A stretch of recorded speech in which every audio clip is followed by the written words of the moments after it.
Okay guys, अब जो हम क्वेश्चन पेपर देखेंगे वो है साइंस। ठीक है, लेवल 2 वालों का पेपर है ये, और सेम पेपर है जो 4 फेब को हुआ था। इसमें पहला क्वेश्चन पूछा है, प्याज के छिलके की जो कोशिकाएं हैं उनका अवलोकन माइक्रोस्कोप में किया जाता है। प्याज की कोशिका की परिधि को क्या बोला जाता है? मोटे आवरण से ढकी होती है ये, उसको क्या बोला जाता है? कोशिका के बीच में जो सेंट्रल पोर्शन है उसको क्या बोला जाता है? और ए और सी के बीच जो जेलीनुमा पदार्थ है उसको हम क्या बोलते हैं? बेसिकली जो सेल होती है उसमें एक आउटर वॉल होती है जिसे हम बोलते हैं सेल वॉल। ठीक है, इसके ठीक अंदर एक और मेम्ब्रेन होती है जिसे हम बोलते हैं प्लाज्मा मेम्ब्रेन या फिर सेल मेम्ब्रेन। इसके बीच में होता है आपका न्यूक्लियस और चारों तरफ होता है सेल साइटोप्लाज्म, जिससे बहुत सारे सेल ऑर्गेनेल्स डिस्पर्स्ड होते हैं। अब यहाँ पे बोल रहा है कि जो प्याज का छिलका है उसकी कोशिकाओं का उन्होंने अवलोकन किया, किसमें? माइक्रोस्कोप में। तो सेल की जो परिधि है उसको हम क्या बोलेंगे? Cell membrane. सेल की जो परिधि है, चारों तरफ मेम्ब्रेन होती है, उसे हम सेल मेम्ब्रेन बोलेंगे। ये सेल मेम्ब्रेन एक मोटे आवरण से ढकी है जिसको हम बोलेंगे सेल वॉल। कोशिका के बीच में जो प्रेजेंट है उसे हम क्या बोलेंगे? न्यूक्लियस। और ए और सी, यानी कि ए क्या है आपका? सेल मेम्ब्रेन, और सी है न्यूक्लियस। मेम्ब्रेन और न्यूक्लियस के बीच में जो प्रेजेंट होता है जेलीनुमा, उसे हम बोलते हैं सेल साइटोप्लाज्म। जो सेल साइटोप्लाज्म होता है इसी में आपके सारे ऑर्गेनल्स प्रेजेंट होते हैं, जैसे mitochondria, chloroplast, ER, Golgi body, nucleus. दूसरी चीज जो सेल वॉल होती है ना, ये कंप्लीटली परमिएबल होती है, मतलब इसमें से जो सब्सटेंस होते हैं वो इजीली पास हो सकते हैं। लेकिन जो प्लाज्मा मेम्ब्रेन होती है ये आपकी सेलेक्टिवली परमिएबल होती है। सेलेक्टिवली परमिएबल मतलब जो सब्सटेंस होते हैं जो मैंडेट होंगे वही मेम्ब्रेन के थ्रू पास होंगे, सारे सब्सटेंस पास नहीं होंगे। नेक्स्ट है, निम्नलिखित में से कौन सा साइंटिफिक कॉन्सेप्ट नीचे दिए गए क्रियाकलाप के द्वारा प्रदर्शित किया जा सकता है? एक प्लास्टिक की बोतल को पानी से भर दिया। ये कोई प्लास्टिक की बोतल है, इसको आपने पानी से भर दिया, उसके मुंह को ढक्कन से बंद कर दिया गया। बोतल में एक पिन के द्वारा छेद किया गया, जो बोतल है उसमें पिन से अब छेद कर दिया, तो देखा गया कि छेद में से जो पानी है वो नहीं निकलता है। तो इसका जो रीज़न है वो क्या है? जब आपने छेद किया पिन से तो उसमें से पानी क्यों नहीं निकला? तो बेसिकली इसका कॉन्सेप्ट होता है कि जब आप बोतल के अंदर पानी भरते हैं ना, ठीक है, और उसको बिल्कुल टाइटली जब आप पैक कर देते हैं, बिल्कुल टाइट मतलब आपने ढक्कन लगा दिया बोतल के अंदर, आपने पूरा बोतल को पानी से भरा और फिर आपने उसको ढक्कन लगा के एकदम टाइट पैक कर दिया, तो इसमें जो एटमॉस्फेरिक प्रेशर होता है ना वो काम करता है। ठीक है, इसी एटमॉस्फेरिक प्रेशर की वजह से यहाँ पे जो इसका करेक्ट आंसर होगा दैट इज प्रेशर। कैसे? जो नॉर्मल वायुमंडलीय दाब होता है ना, वो बोतल के चारों तरफ एटमॉस्फेरिक प्रेशर जो है वो ज़्यादा है। ठीक है, और वो लगभग लगभग कितना होता है आपका? 1 बार होता है। ठीक है, ये सभी डायरेक्शन में इक्वल रूप से काम करेगा, लेकिन आपको वो चीज़ फील नहीं होती है। हमारे ऊपर भी एटमॉस्फेरिक प्रेशर लगता है, लेकिन ऐसा तो नहीं ना हम उस चीज़ को फील करते हैं। तो उसकी वजह से क्या होता है, जब बोतल पानी से भरी होती है और पानी एकदम फुलफिल्ड होता है, ऊपर कोई भी खाली जगह नहीं होती, तो पानी की जो सरफेस होती है ऊपर वाली, इसके ऊपर कोई भी प्रेशर काम नहीं करता है। ठीक है, इस कंडीशन में क्या होगा, छेद के पास जो दबाव बन रहा है पानी का, ठीक है, वो पानी की वजह से होगा, और वायुमंडलीय दबाव से ये पानी का जो प्रेशर अंदर की तरफ क्रिएट हो रहा है वो एटमॉस्फेरिक प्रेशर से कम होता है। इन दोनों के प्रेशर में जो डिफरेंस होता है वो काफ़ी ज़्यादा होता है, जिसकी वजह से पानी जो है वो बाहर नहीं निकलता। और जो एटमॉस्फेरिक आपने जो बोतल में छेद किया है उसमें क्या लगता है, एक बहुत ज़्यादा फोर्स क्रिएट हो जाता है, जिसकी वजह से पानी बाहर नहीं निकलता।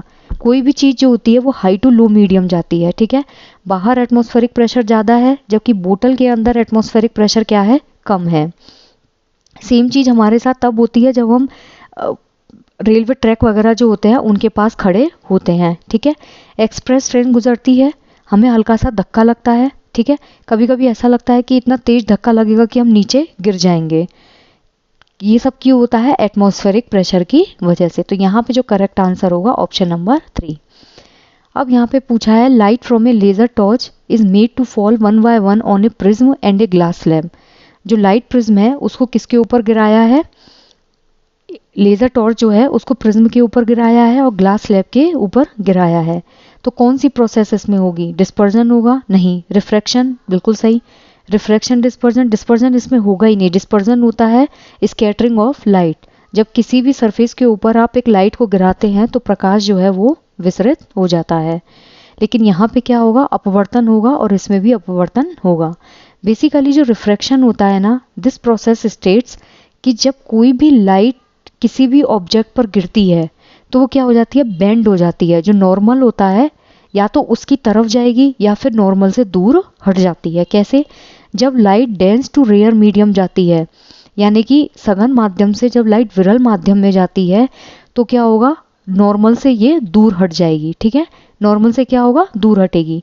लेकिन जब light rare to dense medium जाती है तो लाइट हमेशा अभिलंब के पास आ जाती है। अभिलंब मतलब नॉर्मल।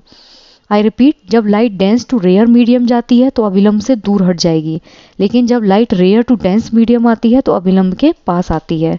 जैसे कोई भी लाइट हवा से कांच के ग्लास में आ रही है, ठीक है, अब ये प्रिज्म है, ये क्या है, सॉलिड मटेरियल है, पार्टिकल्स क्या होंगे, एकदम पास पास होंगे इसके। जब लाइट इस पे गिरेगी तो क्या होगी, अभिलंब की तरफ मुड़ जाएगी। सेम कांच की स्लैब वाली प्रोसेस में होगा, क्या होगा, अभिलंब की तरफ मुड़ जाएगी। लेकिन अगर इन दोनों से लाइट रिफ्लेक्ट होके एयर में जाती तो लाइट अभिलंब से दूर हट जाती। ठीक है, इसे हम बोलते हैं प्रकाश का अपवर्तन। बेसिकली जो फिनोमेना होता है ना लाइट, ये हमेशा लाइट एनर्जी के एक फिनोमेना होता है, मतलब प्रकाश ऊर्जा का ये सारे रूप होते हैं, जैसे प्रकीर्णन, अपवर्तन, परावर्तन, व्यतिकरण, ध्रुवीकरण, बहुत सारे इंसिडेंट्स होते हैं।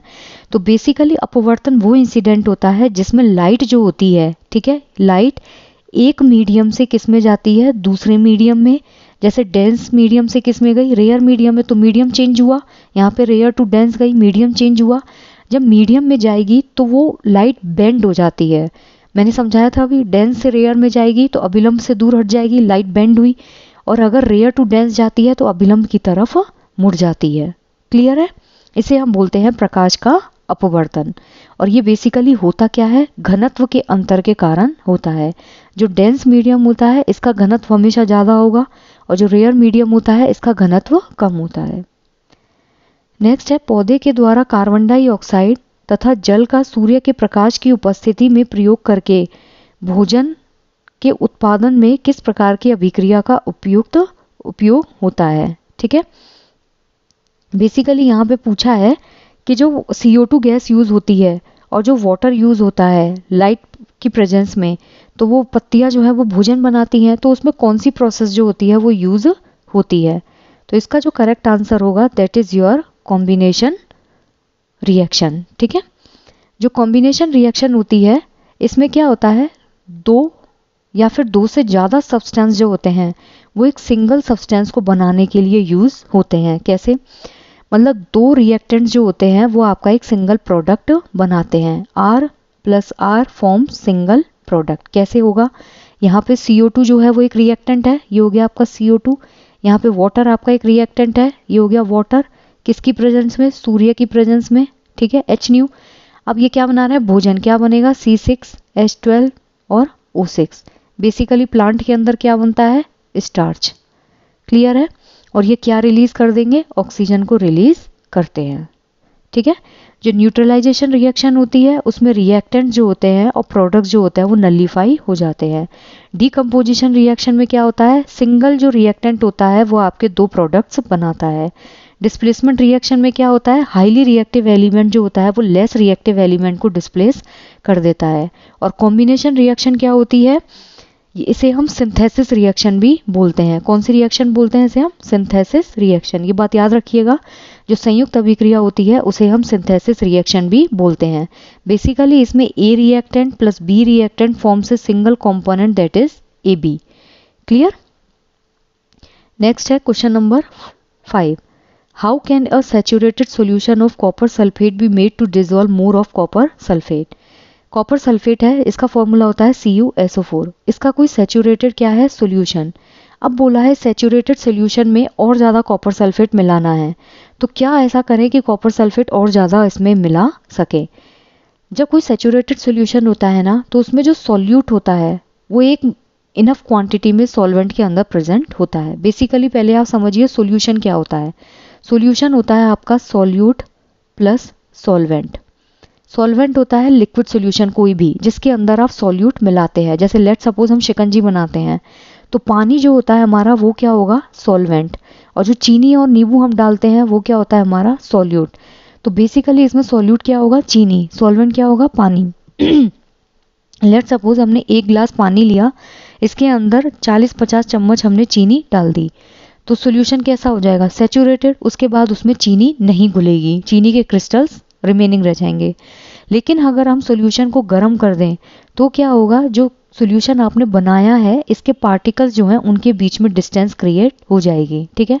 और जैसे ये डिस्टेंस क्रिएट होगी तब आप जब चीनी दोबारा डालेंगे तो वापस वो उसमें घुलना स्टार्ट हो जाएगी। तो विलयन को गर्म करके ही हम सैचुरेटेड सॉल्यूशन में और ज़्यादा शुगर ऐड कर सकते हैं। अब यहाँ पे पूछा है which of the following combination is correct. यहाँ डिजीज दी है, यहाँ कॉजेटिव एजेंट दिया है और मोड ऑफ ट्रांसमिशन दिया है। पोलियो जो होता है ना, ये बैक्टीरियल डिजीज नहीं होती है, polio is your viral disease, और ये एयर और वाटर के थ्रू होती है। कॉलेरा जो होती है ये आपकी बैक्टीरियल डिजीज होती है, ठीक है, विब्रियो कॉलरी, वायरल डिजीज ये नहीं होती है। वाटर और फूड बिल्कुल सही है। हेपेटाइटिस बी जो होता है that is your viral disease, ये फूड और वाटर से होता है। लेकिन जो मीजल्स होती है ये वायरस से ही होती है और एयर बोर्न पैथोजन होते हैं, ठीक है। तो यहाँ पे जो करेक्ट आंसर होगा दैट इज ऑप्शन नंबर 1, केवल डी जो है वो यहाँ पर सही है, ठीक है। नेक्स्ट है क्वेश्चन नंबर 67। अब इसमें पूछा है किस जीव में हड्डियां नहीं होती। केचुआ एक इकलौता ऐसा प्राणी है जिसके अंदर हड्डियां नहीं होती और वो कॉन्ट्रैक्शन और एक्सपीडेशन से चलता है। बेसिकली जो केचुआ होता है ना, इसकी बॉडी क्या होती है, ये होता है उसका अग्र पोर्शन और ये होता है इसका पश्च पोर्शन। इसका जो 14 पॉइंट होता है उस पर क्लाइटेलम प्रेजेंट होती है। बेसिकली इसका जो एंटीरियर पोर्शन होता है सबसे पहले ये इससे जमीन पे ग्रिप बनाता है और पोस्टीरियर पोर्शन को कॉन्ट्रैक्ट करके आगे खिसकता है। फिर पीछे वाले पोर्शन से जमीन पे ग्रिप बनाता है और आगे वाले पोर्शन को ये एक्सपेंड करता है। पहले आगे वाला पोर्शन एक्सपेंड करता है, पीछे वाले से ग्रिप बनाता है, फिर पीछे वाले को एक्सपेंड करता है और आगे वाले से ग्रिप बनाता है। So the option 1 is correct. Next है कौन सा ऐसा सूक्ष्म पोषक तत्व है जिसकी कमी के परिणाम स्वरूप ब्लड क्लॉटिंग नहीं होती और ब्लड बहने लगता है। Vitamin A is responsible for night blindness, vitamin B12 is responsible for anaemia, vitamin K is responsible for not to clot the blood. इसका जो पूरा नाम होता है उसे हम बोलते हैं फाइलोक्विनोन, ठीक है।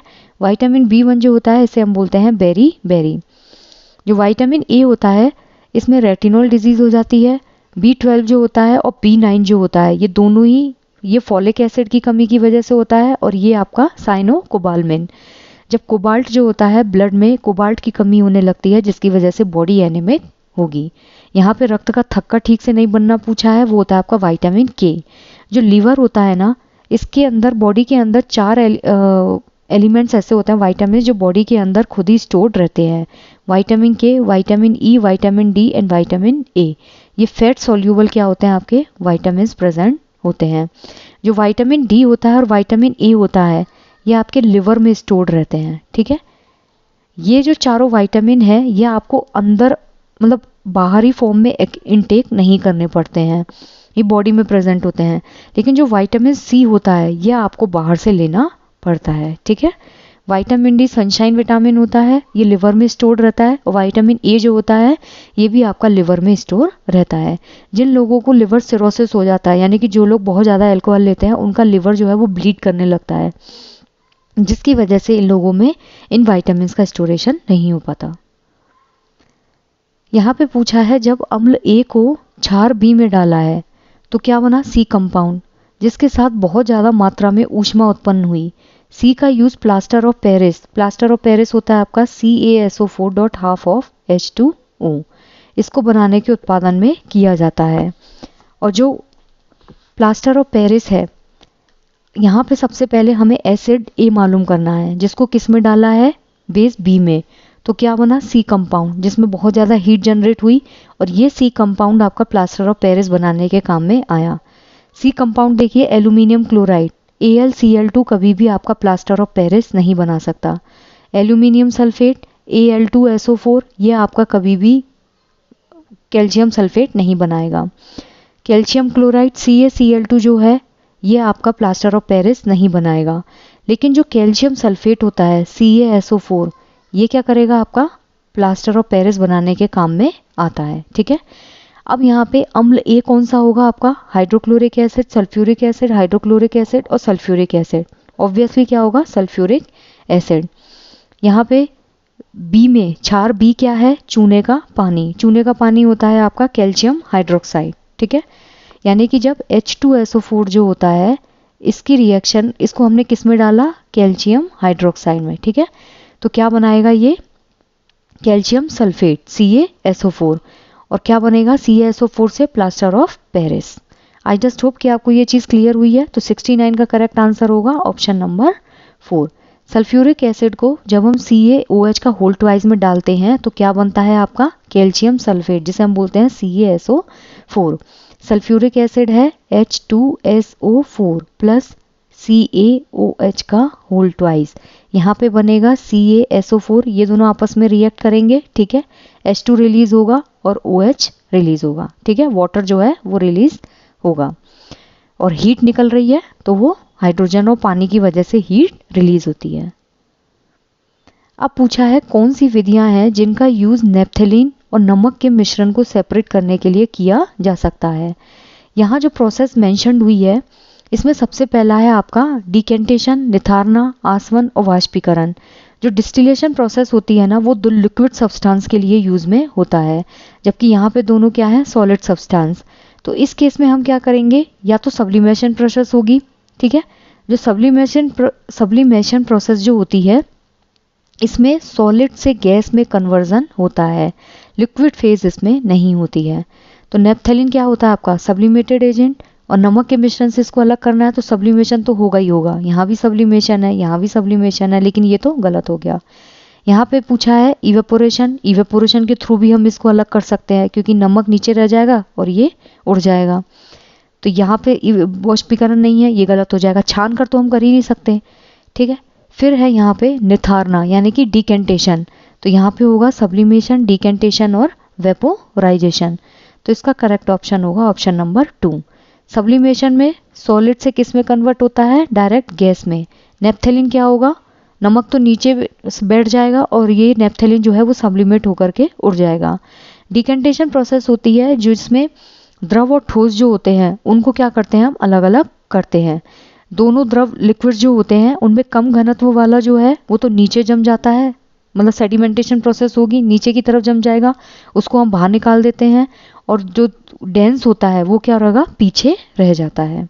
मतलब जो हैवी मटेरियल होगा वो तो नीचे बैठ जाएगा और जो लाइट मटेरियल होता है वो ऊपर आ जाता है और उसको निकाल के हम फेंक देते हैं, ठीक है।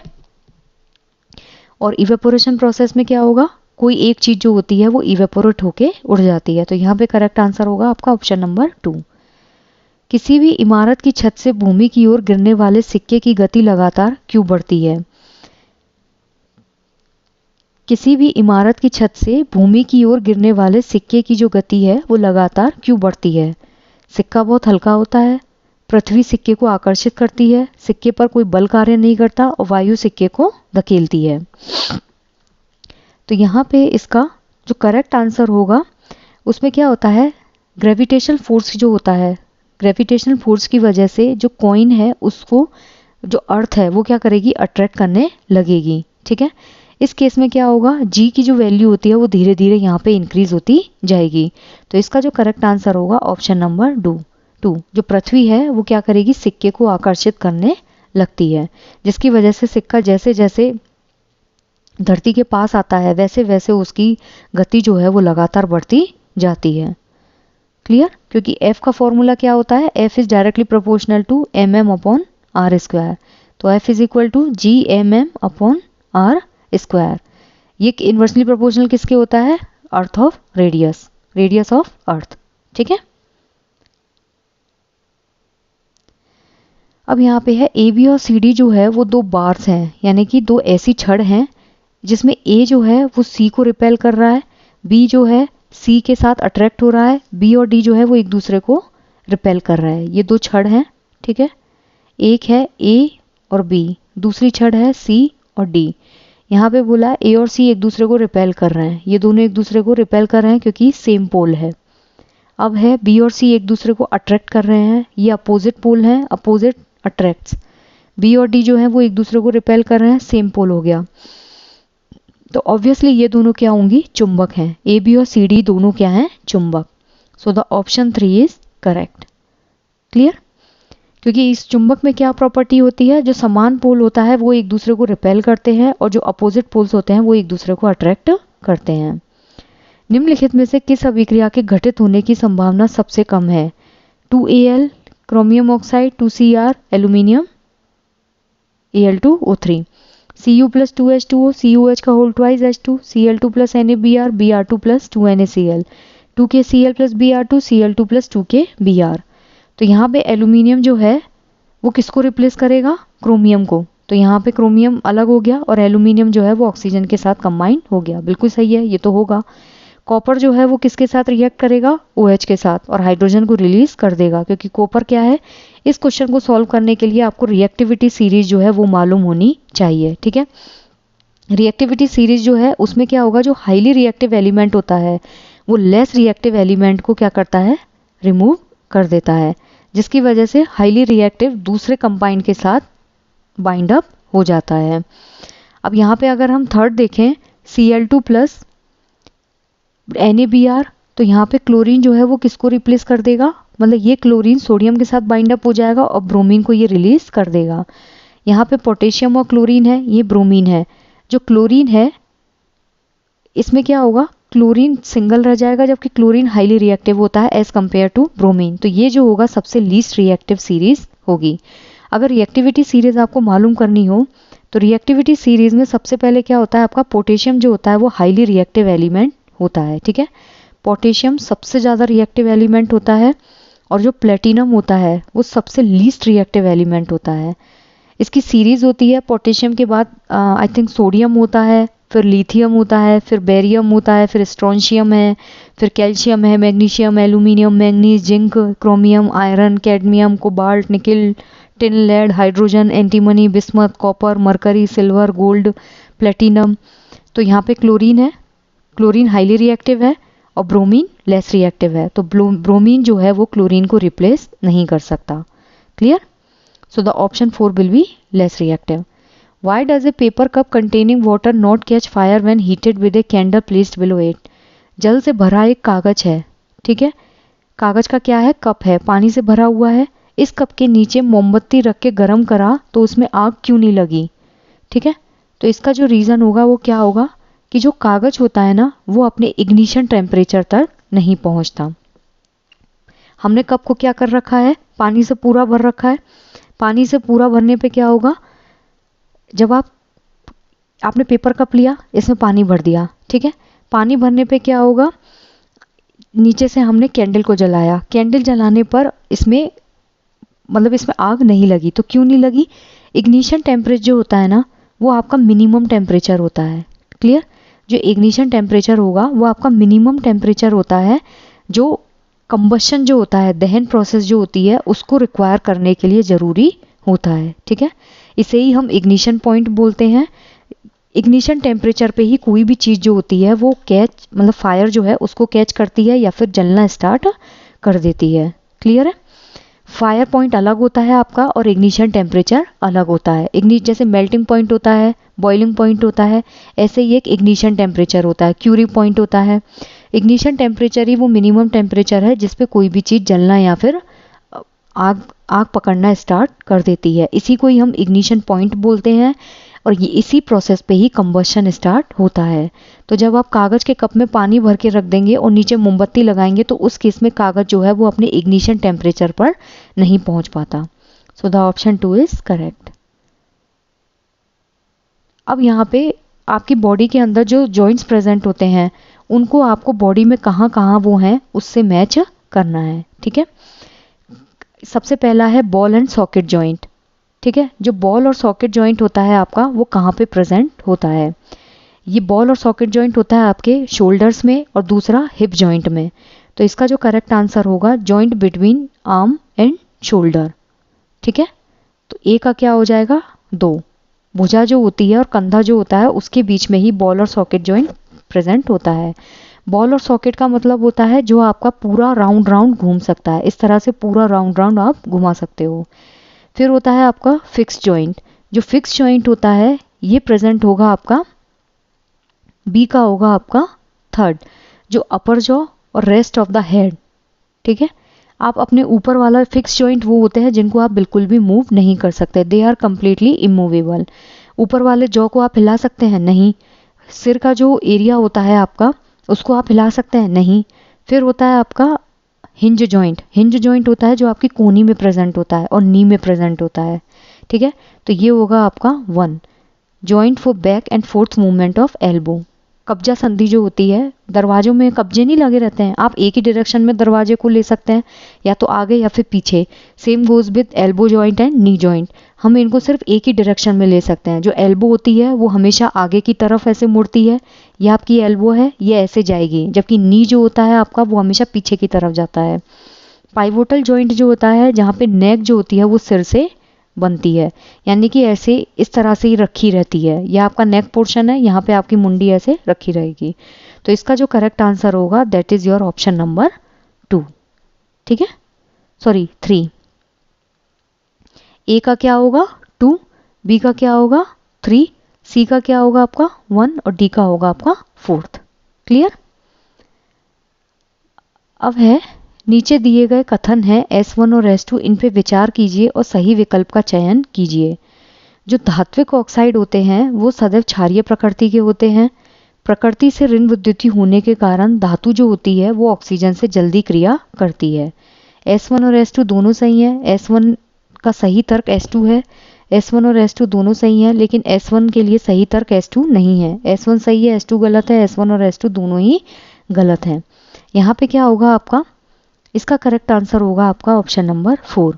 जो S1 होता है और जो S2 होता है दोनों ही यहाँ पर गलत हैं। जो धात्विक ऑक्साइड होते हैं ना, ये सदैव क्षारीय प्रकृति के नहीं होते, धात्विक ऑक्साइड सदैव अम्लीय प्रकृति के होते हैं। क्लियर? और प्रकृति से ऋण विद्युतीय होने के कारण धातुएं शीघ्र ऑक्सीजन से अभिक्रिया करती हैं। प्रकृति से धन विद्युतीय होने के कारण जो धातुएं होती हैं वो ऑक्सीजन से बहुत जल्दी रिएक्ट करती हैं, ठीक है। तो यहाँ पे S1 और S2 दोनों ही जो है वो गलत हैं। जब वस्तु किसी द्रव में तैरती है, ब्यूयॉन्ट फोर्स है जिसकी वजह से वो तैर रही है, उसके आयतन का आधा उस द्रव में डूबा हुआ है, उसका जो वॉल्यूम है उसका आधा भाग उस द्रव में डूबा हुआ है, उस वस्तु पर लगने वाला उत्प्लावक बल कौन सा है? 0, उसके बाहर से कम, उसके बाहर से ज़्यादा, उसके बाहर के बराबर। तो इसका जो करेक्ट आंसर होगा उसके बाहर के बराबर। जब जैसे मान लीजिए आप बॉल है, बॉल को क्या करते हैं, पानी के किसी भी बीकर में आपने डाला तो वो ऊपर फ्लोट करने लग जाएगी। क्यों? क्योंकि जितना फोर्स आपका पानी लगा रहा है उतना ही फोर्स क्या करती है, बॉल लगाती है। अगर बॉल इससे कम फोर्स लगाएगी तो इसमें डूब जाएगी, ज़्यादा फोर्स लगाएगी तो क्या होगा, इसमें सिंक कर जाएगी, ठीक है। तो इस जब कोई वस्तु अपने भार के बराबर उस पर फोर्स लगाती है तो वस्तु उसमें फ्लोट करने लगती है। So the option 4 is correct. मछलियों के हृदय की संरचना के संदर्भ में कौन सा कथन सही है? 4 चैम्बर्ड हार्ट होता है जिसमें एक आनंद और एक निलय, गलत। जब हार्ट की स्ट्रक्चर की हम बात करते हैं तो इसमें 2 होते हैं आपके आर्ट्रियोल और 2 होते हैं आपके वेंट्रिकल। और जो फिश होती है, जितने भी एम्फीबियंस होते हैं उनमें होता है 3 चैम्बर्ड हार्ट, लेकिन जो फिश होती है उसमें होता है आपका 2 चैम्बर्ड हार्ट। तो ये भी 4 चैम्बर्ड है, ये भी 4 चैम्बर्ड है, लेकिन ये बाई चैम्बर्ड है, ठीक है। 2 चैम्बर्ड हार्ट होता है जिसमें केवल एक आलिंद और एक निलय होता है, ठीक है। तो इसका जो करेक्ट आंसर होगा दैट इज ऑप्शन नंबर 4। जो ह्यूमंस होते हैं उनमें 4 चैम्बर्ड हार्ट होता है जिसमें 2 एट्रियोल और 2 वेंट्रिकल्स होते हैं। जो मैमल्स होते हैं उसके अलावा आपकी जो ब्लू व्हेल होती है उसमें भी 4 चैम्बर्ड हार्ट होता है। जो क्रोकोडाइल होता है उसमें भी 4 चैम्बर्ड हार्ट होता है। जो आर्ट्रियोल होता है और जो वेंट्रिकल्स होते हैं, आर्ट्रियोल जो होती है इनको सेपरेट करने के लिए यहाँ पे चैम्बर्स प्रेजेंट होते हैं। एक साधारण पेंडुलम के बॉब को मध्य स्थिति से बाह्यतम स्थिति तक छोड़ा जाता है। ये आपका पेंडुलम है, ठीक है। इसका जो बॉब है उसको मिड पॉइंट से लेकर के बाह्यतम स्थिति तक आपने छोड़ा। बॉब की बाह्यतम स्थिति के संदर्भ में कौन सा कथन सही है? विस्थापन 0 है, चाल अधिकतम है, चाल 0 और त्वरण मैक्सिमम है। तो इसका जो करेक्ट आंसर होगा, इसकी जो स्पीड होती है वो कैसी होगी, 0, ठीक है। जो साधारण पेंडुलम होता है, इसका जो बॉब होता है उसको आपने बीच की कंडीशन से बाहर की कंडीशन तक छोड़ा, ठीक है। ये वापस अपनी एग्जैक्ट पोजीशन पे आएगा, फिर इधर जाएगा और फिर वापस अपनी एग्जैक्ट पोजीशन पे आएगा। तो जो इसकी बाह्यतम स्थिति है उसके केस में हम क्या बोल सकते हैं, यहाँ पर जो इसकी स्पीड होती है वो कैसी हो जाती है, 0। क्यों? क्योंकि यहाँ पर ये कैसा हो जाता है, स्टक। यहाँ ये इसकी स्पीड कोई भी काम नहीं करती है। So the option 3 is correct. निम्नलिखित में से पौधे के कौन से भाग कायिक प्रवर्धन में सहायता करते हैं? तना, फूल, जड़, तने, पत्तियां, फूल, जड़, तना, पत्ती और फूल, पत्ती, जड़। तो इसका जो करेक्ट आंसर होगा, जड़, तना और पत्ती जो होती है वो वेजिटेटिव प्रोपागेशन में हेल्प करती है। वेजिटेटिव प्रोपागेशन होता है जब आप जड़ को किसी दूसरी जगह रोपते हैं तो नया प्लांट ग्रो करता है, तने से भी नया प्लांट ग्रो करता है और लीफ से भी नया प्लांट ग्रो करता है। So the option 3 is correct. Next है क्वेश्चन नंबर 81। एक शिक्षिका अपने छात्रों के समक्ष दाव का कॉन्सेप्ट प्रदर्शित करना चाहती है। कौन से क्रियाकलाप इसके लिए उचित होंगे? वस्तुओं को मुक्त रूप से गिरते हुए अवलोकन करना और उनकी अपेक्षित गति की तुलना करना, जल में विभिन्न तेल, सोयाबीन का तेल, सरसों का तेल, ऑलिव ऑयल मिलाना और उनकी परतों का अवलोकन करना, एक खाली बंद प्लास्टिक की बोतल को जल की बाल्टी में धकेलना और ऑब्जर्व करना, कागज की एक पट्टी को अपने निचले होठों से लगाना फिर मुंह से पट्टी को फूंक मारना, अवलोकन करना कि कागज की पट्टी किस दिशा में गति करती है। तो इसका जो करेक्ट आंसर होगा that is your option number 4। कागज की एक पट्टी है, उसको अपने नीचे का जो होठ है उससे लगाओ और फिर मुंह से पट्टी को फूंक मारो, फिर ऑब्जर्व करना कि जो कागज की पट्टी होती है वो किस दिशा में गति करेगी। क्यों? क्योंकि जब आप नीचे वाले होठ से उसको टच करेंगे तो कागज जो है वो वेट हो जाएगा और उसका जो प्रेशर है वो अलग तरीके से रिएक्ट करेगा। मुक्त रूप से अवलोकन करना, स्पीड की तुलना करना, जबकि यहाँ पढ़ाना क्या है, प्रेशर। इसमें ब्यूएंट फोर्स काम करेगा क्योंकि तेल ऊपर तैरने लगेगा। खाली बंद प्लास्टिक की बोतल को जल की बाल्टी में धकेलना और ऑब्जर्व करना, ये ब्यूएंट फोर्स होगा। लेकिन जो कागज की पट्टी वाला को फोर्स होगा इसमें दाब जो है वो कागज के ऊपर लगेगा। ठीक है, P is equal to F/A। Clear? Area जितना ज़्यादा कम होगा प्रेशर उतना ज़्यादा होगा और एरिया जितना ज़्यादा होगा प्रेशर उतना कम होगा और आप जितना बल लगाएंगे उतना ज़्यादा प्रेशर काम करेगा। निम्नलिखित क्रियाकलाप का लक्ष्य छात्रों में कौन सी प्रक्रिया आधारित कौशल का विकास करना है? श्वास भीतर और बाहर सामान्य रूप से लें। पता लगाएं कि आप 1 मिनट में कितनी बार सांस अंदर लेते हैं और बाहर निकालते हैं। आप अपने श्वसन की दर को तीव्र गति से चलने के पश्चात, भागने के बाद, पूर्ण रूप से विश्राम करने के बाद गिनें। आपके अनुसार किस स्थिति में श्वसन की दर सबसे तेज होगी? जांच करें कि आपके दोस्त को भी एक जैसे मूल्य प्राप्त होते हैं या नहीं। अवलोकन, अनुमान, मापन, मापन, संप्रेषण, वर्गीकरण, प्रयोग करना, मापन, वर्गीकरण, संप्रेषण, अनुमान और प्रयोग करना। तो इसका जो करेक्ट आंसर होगा, इसमें क्या करेंगे हम, सबसे पहले ऑब्जर्व करेंगे। क्यों? क्योंकि चलने से पहले, चलने के बाद और पूरी तरह से रेस्ट करने के बाद आपने पल्स रेट नापी तो उसमें क्या आप ऑब्जर्व कर रहे हैं। फिर आप एक अनुमान लगाएंगे कि कैसे चीज़ें हो रही हैं और फिर आप उसका मेजरमेंट करेंगे। आपके पास जब स्टैंडर्ड चीज़ होती है तो उसको कंपेयर करने आप लग जाते हैं। So the option 1 is correct. निम्नलिखित में से कौन सा विज्ञान में आकलन के समकालीन दृष्टिकोण से मेल नहीं खाता है? विज्ञान में आकलन छात्रों में वैज्ञानिक अन्वेषण को बढ़ावा देता है। विज्ञान में आकलन व्यापक प्रकृति का होता है। विज्ञान में आकलन आधारित है छात्रों के वैज्ञानिक सिद्धांत और विचार प्रतिपादन के सिद्धांतों को याद रखने पर। विज्ञान में आकलन छात्रों में प्रक्रिया के कौशलों को विकसित करने में सहायक होता है। अगर इस क्वेश्चन को सही से देखेंगे, ये देखें, याद रखने में, और साइंस में कभी भी रूट मेमोराइजेशन को सपोर्ट नहीं किया जाता है। जब बच्चा खुद ही अन्वेषित करके पढ़ेगा तो ये तो पॉजिटिव चीज़ है। व्यापक प्रकृति का भी होता है आकलन, प्रक्रिया कौशल को विकसित करता है, लेकिन वैज्ञानिक सिद्धांतों को और विचारों को बच्चे को रटाना नहीं है। So the option 3 is incorrect. Next है, निम्नलिखित में से कौन से खुले अंत वाले प्रश्न हैं? व्यक्त कीजिए कि किस प्रकार पशु जीवन वनोन्मूलन से प्रभावित होता है। क्या होगा यदि हमारे पास लकड़ी नहीं होगी? वनोन्मूलन किस प्रकार वर्षा में कमी लाता है? आपके क्षेत्र में कौन से कारक जैव विविधता को प्रभावित कर रहे हैं? तो इसका जो करेक्ट आंसर होगा दैट इज ऑप्शन नंबर 2। क्या होगा यदि हमारे पास लकड़ी नहीं होगी? ये क्या है? ओपन एंडेड क्वेश्चन है। व्यक्त कीजिए कि पशु जीवन वनोन्मूलन से प्रभावित होता है। ऑब्वियसली होता है, तो इसका बच्चा क्या जवाब देगा? यस। वनोन्मूलन किस प्रकार वर्षा में कमी लाता है? पेड़ कटेंगे तो बारिश नहीं होगी। कौन से कारक बायोडाइवर्सिटी को प्रभावित करते हैं? सैंड होती है, वनोन्मूलन होता है, बारिश होती है। इन सब क्वेश्चंस के आंसर क्या हैं? सारे बच्चे रटे रटाए दे सकते हैं, लेकिन जो ओपन एंडेड क्वेश्चन होता है ना, that is always related with creativity. इसमें बच्चा अपनी क्रिएटिविटी के हिसाब से जवाब देता है। नेक्स्ट है, आप कक्षा 7 के बच्चों को विद्युतीय चालकता का प्रत्यय सिखाना चाहते हैं, ठीक है, इलेक्ट्रिक कंडक्टिविटी। इसके पास आपके पास निम्नलिखित सामग्री है, रबड़ है, बल्ब है, खुला विद्युत परिपथ है, धातु की पिन है, डिस्टिल जल है, नमक का घोल है। इस प्रत्यय छात्रों से परिचित करने के लिए निम्नलिखित में से आप कौन सा अपनाएंगे? मैं श्याम पट्ट पर चालन का अर्थ स्पष्ट लिखूंगी, ध्यानपूर्वक बच्चों को समझाऊंगी और बाद में क्रियाकलाप होगा यह पता लगाने के लिए कौन से पदार्थ सुचालक हैं। श्याम पट्ट पर पदार्थों की सूची लिखूंगी, छात्रों से उनका वर्गीकरण चालक और कुचालक में करने के लिए कहूंगी, उसके बाद क्रियाकलाप करके परिकल्पना की पुष्टि की जाएगी। शुरू में अपने छात्रों से प्रत्येक पदार्थ को परिपथ पर रखकर उसका अन्वेषण कराऊंगी। पदार्थों का वर्गीकरण विद्युत के अच्छे व बुरे चालकों में करने के लिए छात्रों के अवलोकन को आधार के रूप में प्रयोग करूंगी। मैं क्रियाकलाप का प्रदर्शन करने के लिए प्रत्येक छात्र को परिपथ पर रखूंगी। छात्र से कहूंगी कि वह अपने अवलोकन को नोट करे।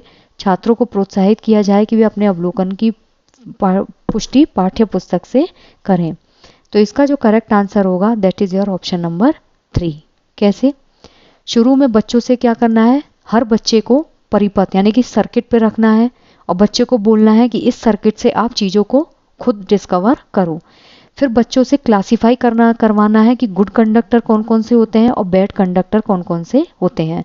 जो मेटल्स होती हैं they are always a good conductor, लेकिन जो डिस्टिल वाटर होता है, शुगर वाटर होता है, they are the bad conductor of electricity. तो उस चीज़ में बच्चा अच्छे चालक और बुरे चालक को क्लासीफाई करेगा और फिर बच्चे का जो ऑब्जर्वेशन है उसको वो एक्सपेरिमेंट में यूज करेंगे। So the option 3 is correct. Next है क्वेश्चन नंबर 86। विज्ञान की एक कक्षा में शिक्षार्थियों को प्रश्न पूछने के लिए प्रोत्साहित करना है, तो कौन सी योजना यूज की जा सकती है? बच्चों के प्रश्नों को रुचिकर, उत्तम इत्यादि बताना, सभी शिक्षार्थियों को अपने आप को व्यक्त करने के अवसर देना, विद्यार्थियों के प्रश्नों का तत्काल उत्तर देना, विद्यार्थियों को उत्तर की नहीं बल्कि प्रश्नों की गुणवत्ता पर भी जांचना। ABCD, ACD, VCD और ABD। बेसिकली बच्चों को क्वेश्चंस पूछने के लिए क्या करना है, हमको मोटिवेट करना है, ठीक है, कि बच्चा एक्टिवली क्लास में पार्टिसिपेट कर सके। तो उस केस में हम क्या करेंगे, बच्चे के प्रश्न जो है उनको रुचिकर, उत्तम इत्यादि बताएंगे कि बच्चे ने जो क्वेश्चन पूछा है बहुत उम्दा है। बच्चे को अपने आप को व्यक्त करने के अवसर देंगे, ये भी सही है और ये भी सही है। विद्यार्थी के प्रश्न का तुरंत उत्तर देना ये गलत है। बच्चे को खुद चीज़ें खोजने का अवसर देना चाहिए। शिक्षार्थी के उत्तर की नहीं बल्कि प्रश्न की गुणवत्ता पर भी जांच करनी चाहिए। So the option 4 is correct. Next है क्वेश्चन नंबर 87। विज्ञान के विषय में कौन सा सही है?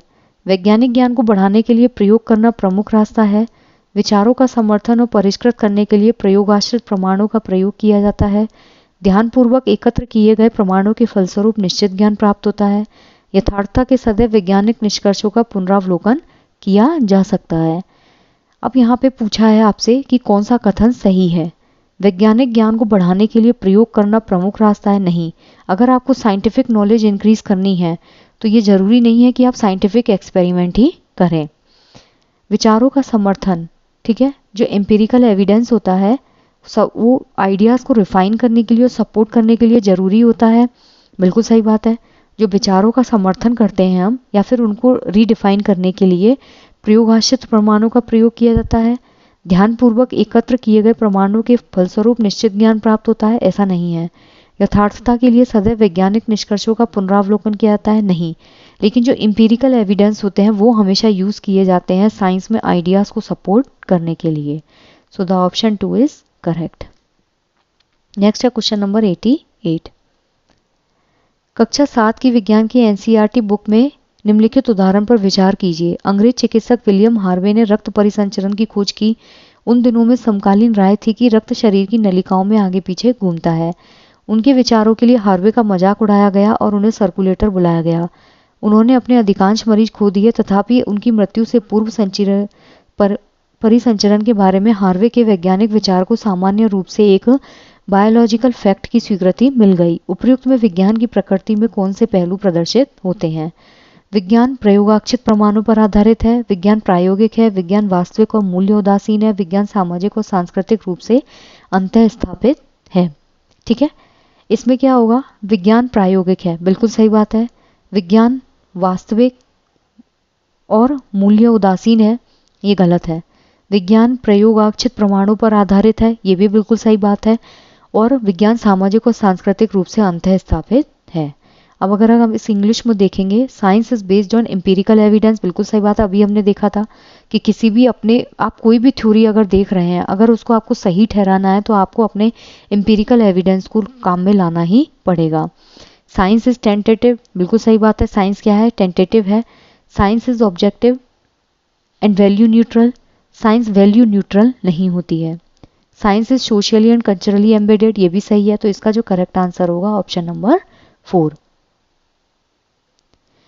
निम्नलिखित में से कौन सा प्रभाव है, जलीय पौधे की पत्तियां मोम जैसे आवरण से ढकी होती हैं, एक आरोही पौधे की धागे जैसी घुमावदार संरचना होती है जो तने से निकलती है, रेगिस्तानी पौधे के छोटे आकार की पत्तियां जल वाटर लॉस में हेल्प करती हैं, जलीय पौधे की पत्तियां जल में तैरती हैं और भुग जाती हैं।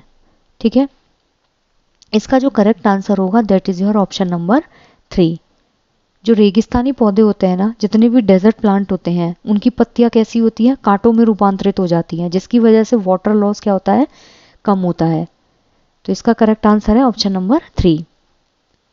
अब है निम्नलिखित कथनों को पढ़िए और सही विकल्प का चयन कीजिए। समाज के लिए विज्ञान सर्वदा लाभकारी है। विज्ञान में प्रगति से प्रकाशीय और इलेक्ट्रॉनिक युक्तियों के साथ साथ कंप्यूटर और दूरसंचार तकनीकों का भी आविष्कार हुआ है। तो इसका जो करेक्ट आंसर होगा ना, दैट इज ऑप्शन नंबर 4 कि जो S1 है वो तो गलत है और S2 जो है वो सही है। क्यों, समाज के लिए विज्ञान सर्वदा लाभकारी नहीं होता है। कई बार science is also harmful to society. विज्ञान में जो प्रगति होती है उससे प्रकाशिक और इलेक्ट्रॉनिक युक्ति के साथ कंप्यूटर और दूरसंचार तकनीक का भी आविष्कार हुआ है, ये बात भी बिल्कुल सही है। तो S1 यहाँ गलत है लेकिन S2 बिल्कुल सही है। आई जस्ट होप गाइस कि आपको ये चीज़ें क्लियर हुई हैं। अगर क्वेश्चन को लेके कोई भी डाउट हो या फिर किसी भी क्वेश्चन का आंसर गलत लगे तो आप कमेंट सेक्शन में बता सकते हैं। Thank you.